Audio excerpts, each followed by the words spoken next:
Salut! Vous avez compris de qui je vais vous parler, de Napoléon. Napoléon est mort en 1821 à Sainte-Hélène. Et il avait une trouille, le bon empereur. C'était de léguer à son fils une maladie héréditaire à l'estomac. Alors, avant de mourir, il demande à son médecin, un autre Corse, un certain Antomaque, de le disséquer et surtout de regarder s'il n'avait rien à l'estomac.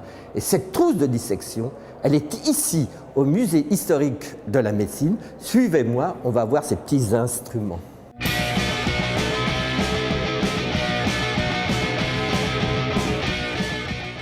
Bonjour Madame Clameyer, merci de m'accueillir à nouveau. Alors, cette fois-ci, vous allez nous présenter la trousse d'autopsie qui a servi à autopsier Napoléon Ier. Napoléon Ier. Alors, c'est assez... Et cette pièce a été donnée par le docteur Antomarchi au doyen Orfila, qui était le doyen de la faculté de médecine à l'époque. D'accord. Alors, incroyable, il faut imaginer que ce bistouri, là, que vous voyez, a servi... Vous avez le droit de... Que vous m'autorisez à toucher, à crever le bidon de Napoléon, quoi. Il a farfouillé dans ses entrailles, c'est incroyable. Donc, comment se pratiquait l'autopsie ?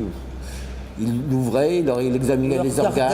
Oui, plus ou moins, pour voir s'il avait été... Enfin, de quoi il était mort, mais... D'accord. Et ça coupe encore, hein? Ah oui, bah, oui. Donnez-moi là. Ah non! Aïe, aïe, aïe, aïe!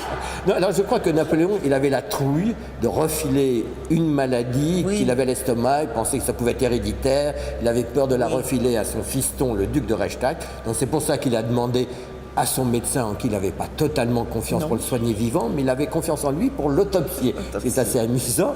Et alors, il lui demande de l'autopsier pour voir s'il avait quelque chose à l'estomac. Et il trouve rien, il avait un cancer de l'estomac. Certainement, oui. Voilà. On appelle cancer toutes les maladies. Bon, de toute façon, cette trousse ne va plus servir, je pense.